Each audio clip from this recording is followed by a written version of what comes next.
I'm just going to show you through some of the features of a Kia Sportage. This particular model is a 2022 and it's a GT line. However, it applies to other models as well of similar years. So as this model is a diesel, it's manual, whereas there will be some differences with a plug-in hybrid and a hybrid. However, I'll point them out as we're going through this car. So I'll just start down here. So you have a bit of storage in here. You then have two cup holders, one slightly larger than the other. You have this little place in here just to put some keys. And along here then you have downhill brake control, which again is more for off-roading, and it brakes each wheel slowly as you're going down a hill. When you click it, it'll come up on the board up here on the dash, and you can set the speed, but it's more for off-roading, as I said. So down here you've parking sensors. So when you get inside in the car, the light will be on. That means that your parking sensors are on, and if you wanted to turn them off, all you'd have to do is just click this. The useful reasons for turning it off would be if you have a hitch, so you're towing something, you could turn them off, at least then it wouldn't be beeping as you were towing. When you go inside to reverse on a manual or automatic, your camera will pop up here, and as soon as you come out of it, it will go off. However, for the sake of this, you can click a button down here as well, and if you click it, it'll just bring this screen up here, and if you click here, you can change between looking down, which would be suitable for putting if you were connecting up a hitch onto a car, or clicking here and it will bring you to your normal one as well. Then if you click it again, that goes away. So down here you've drive mode. When you click this button, it goes between normal, sport and eco. When you normally get in the car, it'll be in normal. However, you can change it then between the three different modes. In an automatic you might have extra modes as well. However, they all just do what they say up here. You have this auto hold button then next. And if you see on the dash there's currently nothing, whereas if I click it, it appears down here. When it's in white, that means it's on in the car, whereas it'll go green when it's being used. Basically, in a manual car, it acts as a hill start assist, so if you are stopped on a hill, you can press the brake, that'll go green, and it means that until you hit the accelerator, it'll hold the brake for you. It'll also do the same in an automatic, and also if that's on, it'll turn off the handbrake for you when you go to take off, and it'll also turn the handbrake on for you when you stop. Down here you have a wireless charging pad. Again, this is in certain specs, so as this is a GT line you do have it. So this is the charging pad here. If your phone is able for it, and if your case is able for it, you can put your phone here. It'll light up this, and also behind here you have 12 volt for the likes of your dash cams. You can close that then. You have a USB here, which when you plug in you can use Apple CarPlay and Android Auto, and you can also just play music through the radio on it. You also have this USB-C here, which is just for charging. And again, just because this is a GT line, you'll get certain specs that won't have this, but you'll have cooled seats, so 3, 2, 1 and off. Same for this side, and you have heated seats on the left side, heated seat on the right side, and you have a heated steering wheel. So when you click them, you'll see the lights will come on. Obviously the more lights, the hotter / colder it'll get. So now following up to here, you have this side will change your degrees, so it'll be showing over here. So if you turn to the left, it'll bring down the degrees, and turn to the right, it'll bring the degrees up. Same on this side, so this is for the driver's side, so if you go left and right, if you hit sync, it'll bring this side to whatever this side is at. So if I move this here now, you'll see that the left side will move as well. Then you can choose where the air blows to, so yourself and also the screen, your torso or your legs. Then you can turn on and off the air conditioning, and as you see at the moment there's two yellow lines over the auto climate, and it says medium over here. So if I hit this again, it'll go to low. If I click it again, it'll go to high. So it'll go high, medium, low. That's the intensity at which it'll get you to your degrees. To get out of auto, just hit the blower motor up or down. This blower motor, you can go down or up. It'll go from 1 to 8, and if you want to turn everything completely off, just click the left button in where it says power. Over here on the left then you have your front screen, your rear screen, so that's for clearing them. You also have your auto climate, as I was saying, and you have your recirculation. Now, in between these two white lines, if I click anywhere between them, it'll switch this display over from climate to your radio controls, your infotainment controls. These four are the only buttons that stay the same then. So you have your volume and you have your power, so if you click that, you'll see the radio will turn on and off. You can turn up and down your volume, so when I turn on the radio, you can turn it up and down. Then over here, these are just some shortcuts to different modes. So if you hit the map, it'll bring you to your map. You can cancel there. If you hit the search button, you can put in air codes, so it's very useful that way. Nav, is where you can put in your search here as well. You can also set your home destination, an office, and 3 favorites, so that if you click it, it'll just bring you there on the map straight away. Down here then is called a custom button. So if I hold it, it'll bring up where I can set it. So at the moment, if I click this, it's set to bring me to Kia Connect. So I'll set that to none, which means if I click it, nothing will happen. Whereas I can set display on or off, and that means if I click it, it'll turn the display off and back on. So I'll set it to none again. And as you see, this is currently selecting what this button here does, which is a hollow star. There's a custom button hollow star over here. There's also a custom button with a full star, which is on the steering wheel over here. So basically you can have this button doing one thing and this button doing another thing. You also have this mode button, so when I click it, it'll switch between, and if you want to change what it does, you just hold it and it'll bring you to this screen here. It'll switch between what you have selected, so you can select as little or as many as you want. So Bluetooth audio and phone projection, which is your Apple CarPlay and Android Auto, are currently selected, so that will click between the two, so it'll just toggle between all the modes that you've selected. Down here then you have seek and track. When you're on a radio station, it'll just go to the previous one or the next one. If you were then listening to songs on your phone, if you click these, it'll go to the last track or the next track. Similarly with podcasts, it'll skip 15 seconds forward or 15 seconds back, depending on where you listen to your podcasts. If you click radio, it'll come up here with all your radio stations. You can hit station list and it will bring up all your stations. You can then hit star on the ones that you want, and if I go back, they will show up along the bottom. Then if you hit media, it'll bring up all your different media outputs, so radio, which is DAB FM. You then have Bluetooth audio, you've a different few ones here, and you have Android Auto and Apple CarPlay.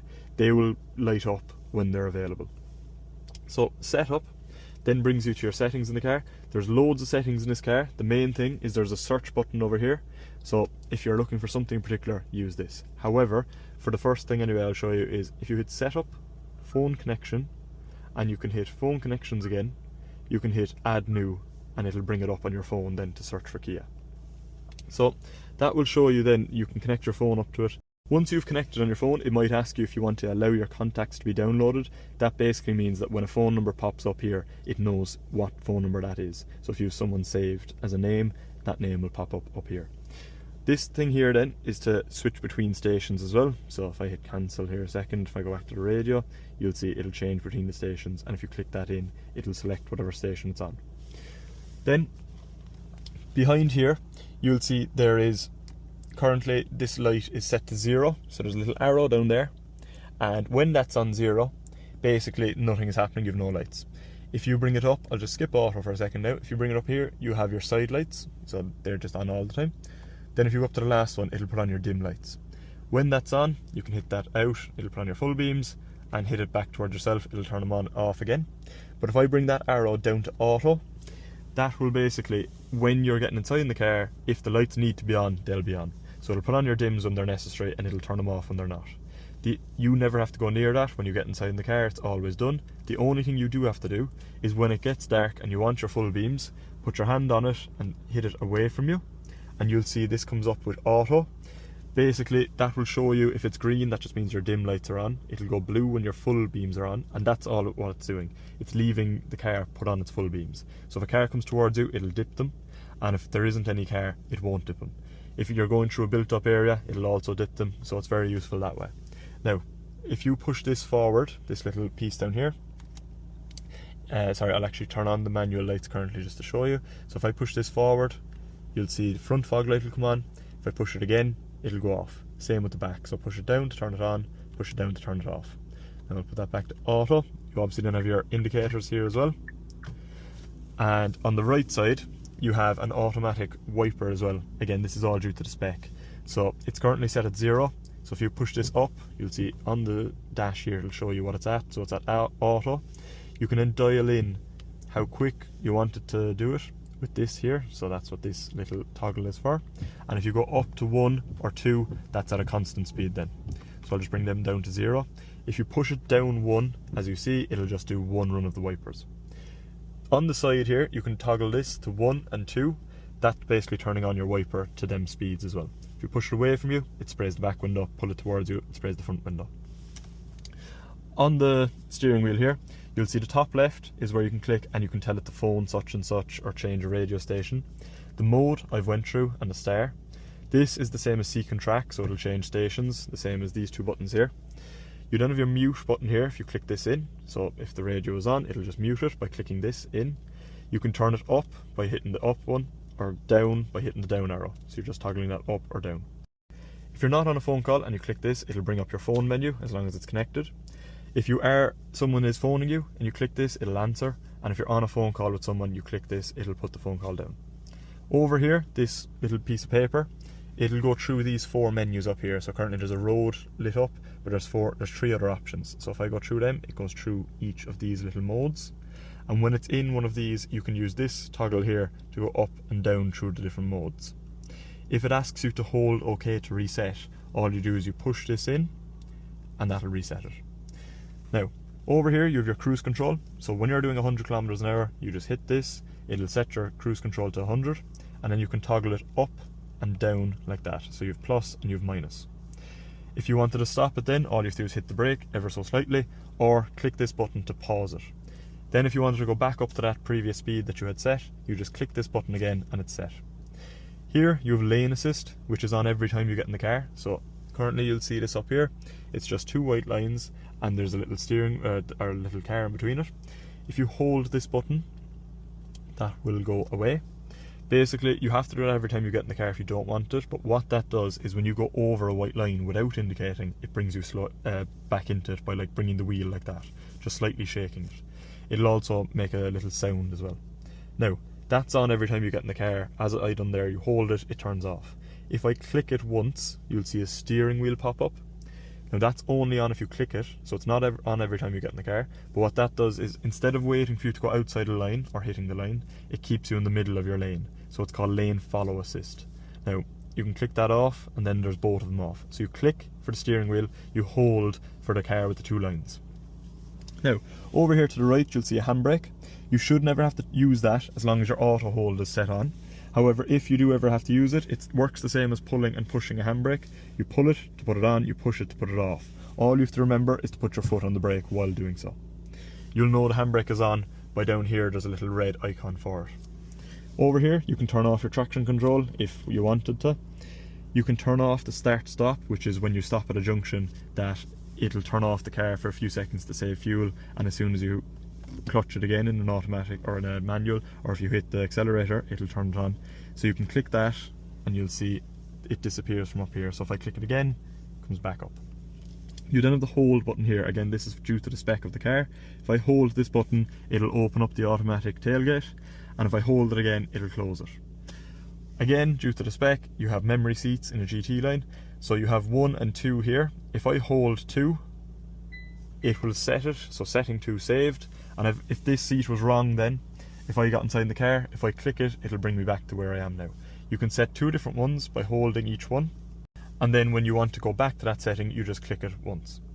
When you're setting this as well, make sure that your mirrors are set as well, because it will save the mirrors as well as your seat.